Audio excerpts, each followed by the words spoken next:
This video is an introduction to smart objects in Photoshop. So typically when you open a photo in Photoshop, it's a pixel-based image. If you zoom in on this, eventually you'll get down to the square grid, which basically makes up every JPEG image. It's a bunch of squares with different color, essentially.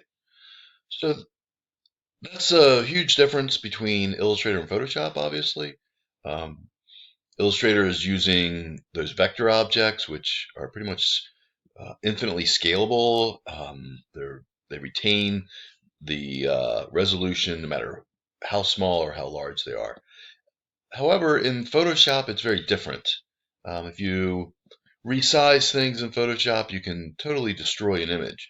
And in this video, I want to kind of show you um, how to resize and manipulate your images without destroying them. And essentially, the way you do that is you convert your images to a smart object. So to convert a layer to a smart object, it's pretty easy. But before I do that, I'm just going to press Control J to duplicate that layer. I'm still keeping my background layer locked. I don't want to mess with that. I'll even turn the visibility off of that.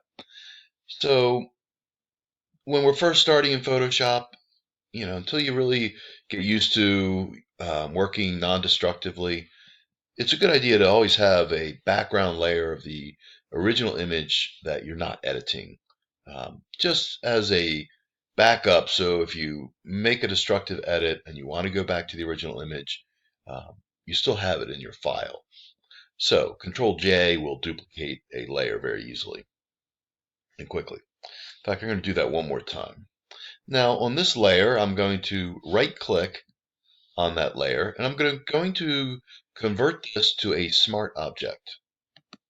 Now the reason I want to do that is because a smart object is better for editing and altering the image in a non-destructive way. It allows you to apply different filters to the image. It allows you to resize the image, all non-destructively. And that's different from a JPEG image that isn't a smart object. Here I'm just switching back to that layer. I turned off the layer of the smart object, so all I have visible right now is the JPEG image. So if I kind of zoom out a little bit, and let's say I wanted to rotate this, or I wanted to resize the picture, or I wanted to start playing around with this image a little bit and manipulating it in different ways. Well, if I do that with a variety of tools, you can really get some cool things happening. And if you're just trying to move the object around, you could just click the Move tool and just click and drag the image within your canvas space. And that's fine. Nothing wrong with doing it that way.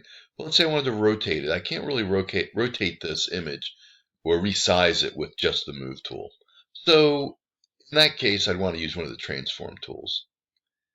So if we use Transform, we could scale, rotate, skew, but these only allow you to do one thing at a time. Whereas if you just go with Free Transform, it allows you to transform the image in multiple ways. You can rotate it,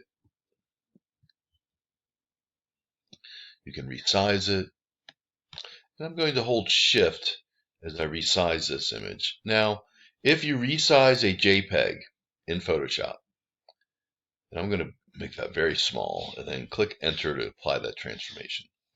Tiny little image. Let's say I was just playing around with that.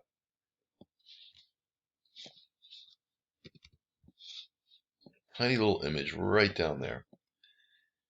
And let's say I shrank it down. I didn't want to make it that small. I want to make it larger.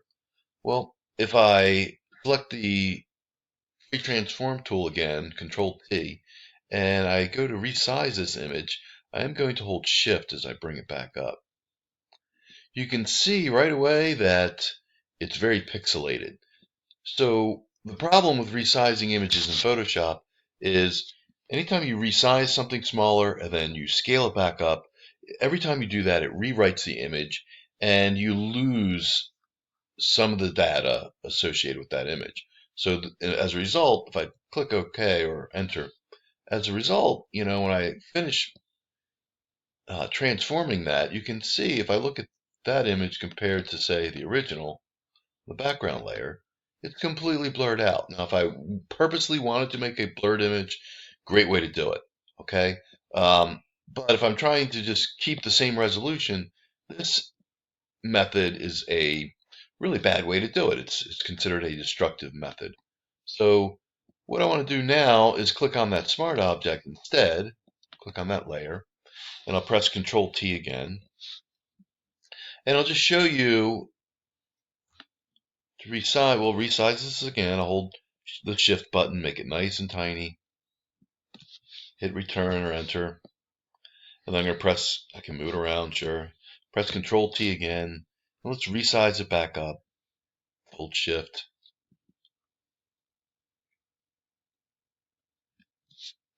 And what this allows me to do is to resize that image larger, smaller, even bigger. And Photoshop remembers the original image and bases this smart object on that transformation. So it still retains the initial quality. Now it looks like it might be getting a little jagged up here. Let's see what happens when I just press enter.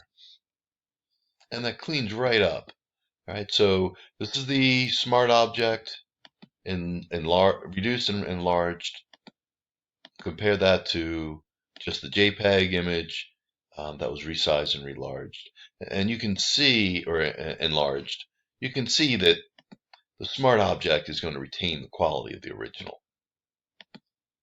We can compare that from the original to the slightly enlarged version. You can hopefully see it's still retaining that image, or retaining the resolution. So smart objects are the way to go. We'll get into more editing with the smart objects in a future video, but overall, great place to start as far as resizing images in your work with Photoshop. So I'll go ahead and save this out, click File, Save, and we'll just give this another name here and save that.